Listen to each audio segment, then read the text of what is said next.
Baik, selamat sore. Izinkan saya memperkenalkan diri, nama saya Clara Benedikta. Pada kesempatan kali ini saya akan mempresentasikan topik sinopsis tesis saya yang berjudul Praktik Perancangan dan Implementasi Desain dari Kacamata Arsitek Perancang, Kajian Kritis Terhadap Revitalisasi Monumen Nasional. Abstrak dari penelitian saya, dari sinopsis saya, sayembara arsitektur di Indonesia menjadi wadah yang penting untuk mencari solusi terhadap tantangan desain arsitektural yang berorientasi pada masa depan. Di tengah kompetisi ini, esensi utamanya bahwa setiap konsep yang disajikan mengandung berbagai solusi untuk tantangan desain dalam konteks yang sama. Memang tidak ada jawaban definitif atau solusi yang tepat, melainkan variasi ide yang solutif dan kreatif untuk dikompetisikan. Berangkat dari sayembara arsitektur ini, penelitian ini berfokus pada sayembara revitalisasi Monumen Nasional di DKI Jakarta yang pada saat ini sudah berjalan seperempatnya dari 4 sisi yang akan direvitalisasi, di mana terdapat arsitek pemenang pada sayembara itu. Kemudian yang menjadi fokus permasalahannya adalah bagaimana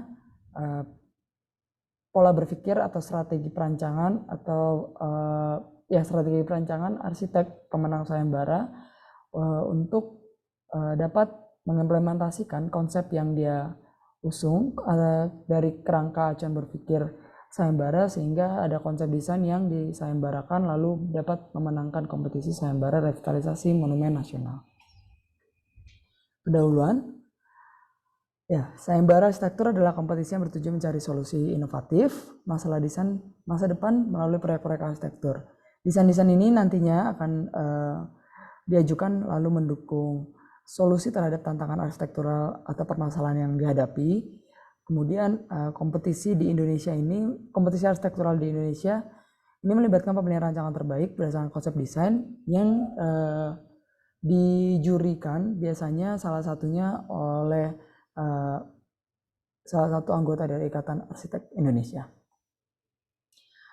Kemudian monumen menjadi objek arsitektural.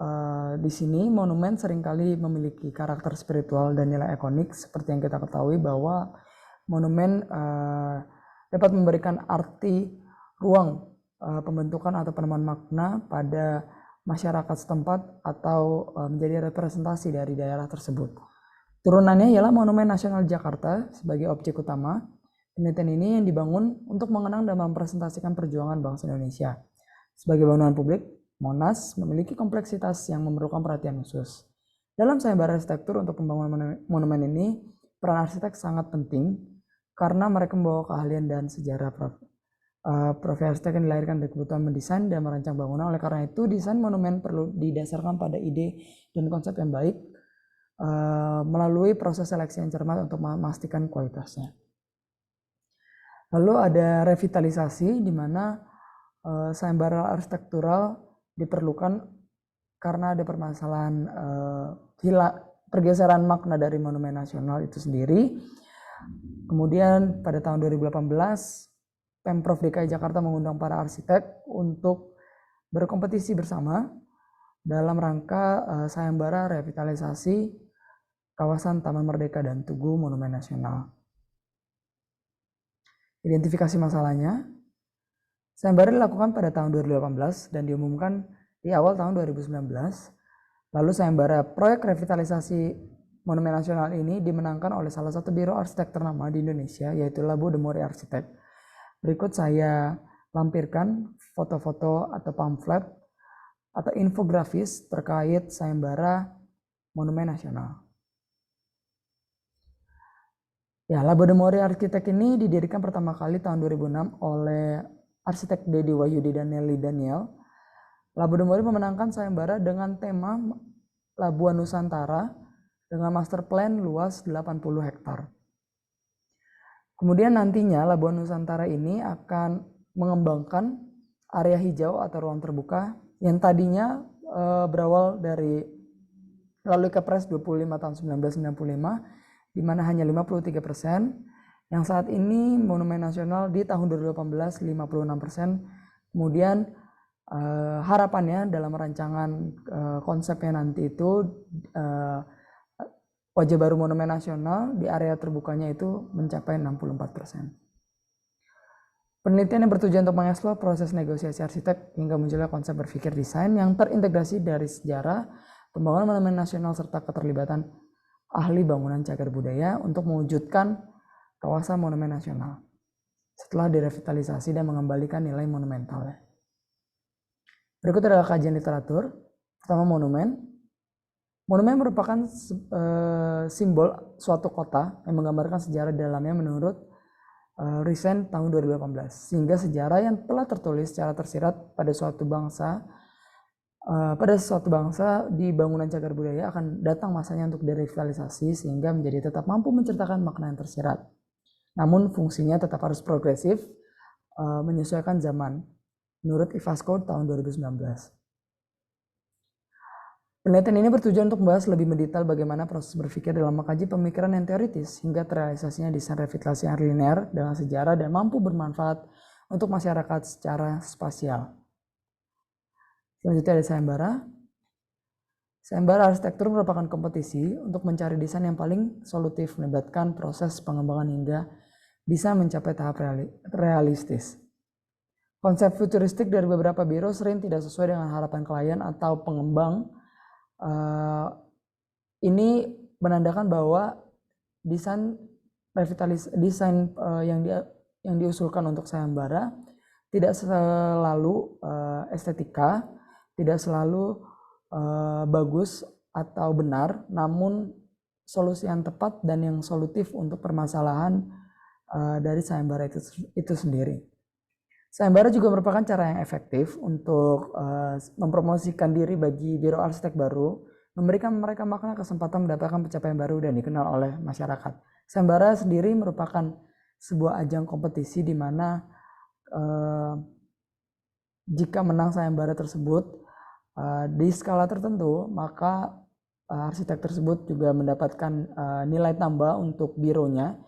Itu mengapa sayembara menjadi kajian literatur di topik penelitian ini, karena peneliti ingin mengeksplor bagaimana proses berpikir arsitek dari labo arsitek untuk dapat memberikan desain yang solutif, namun mereka juga mendapatkan pencapaian yang baru dan dikenal lebih banyak lagi di publik.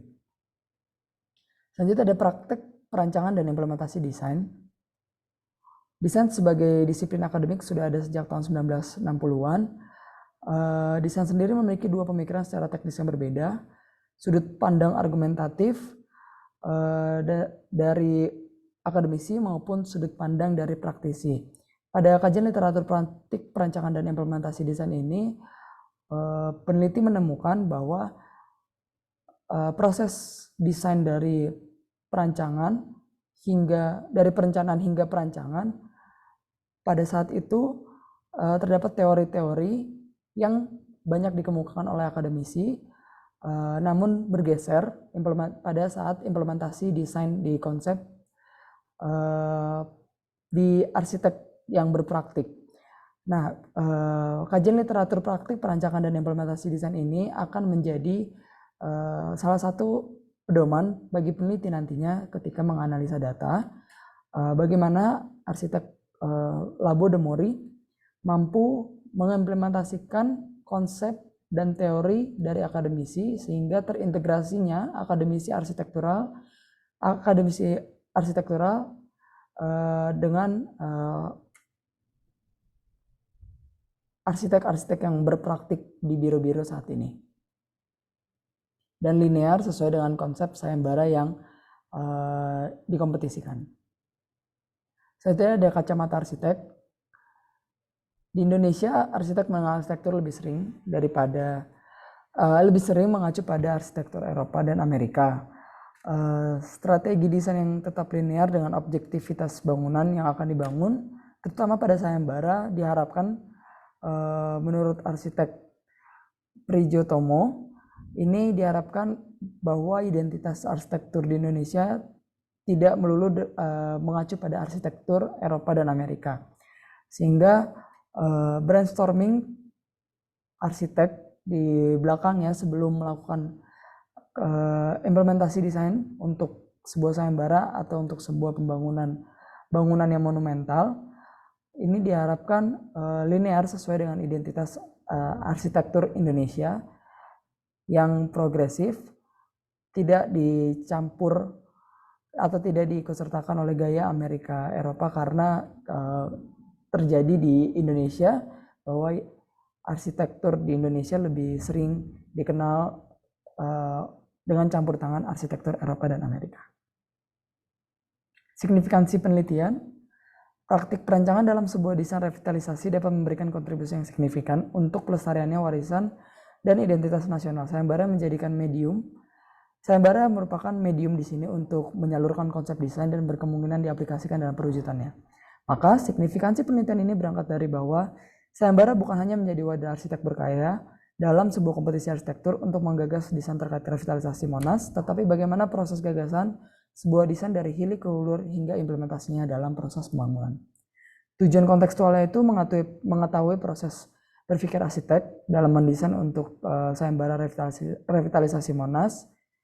Lalu tujuan teoritisnya untuk membantu peneliti desain belajar dari studi satu sama lain dan membangun pengetahuan satu sama lain dengan lebih baik, sehingga bagaimana design thinking dari arsitek itu sendiri mampu menjadi salah satu acuan untuk arsitek-arsitek yang akan berpraktik di kemudian hari.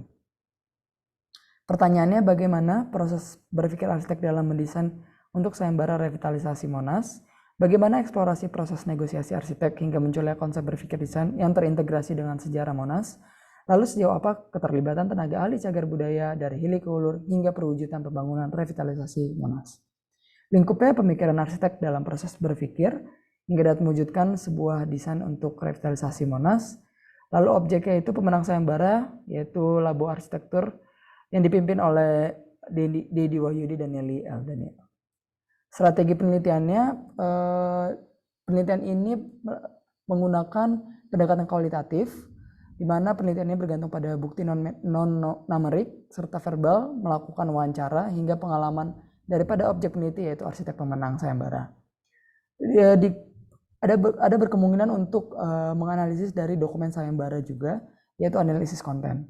Paradigma riset penelitian ini paradigma intersubjektivitas. Mengapa intersubjektivitas? Karena konteks perancangan arsitektur pengetahuan tidak hanya dilihat sebagai fakta atau data yang dapat diukur, tetapi juga sebagai konstruksi bersama antara peneliti dan arsitek. Berikut referensi dari penelitian saya. Sekian dan terima kasih.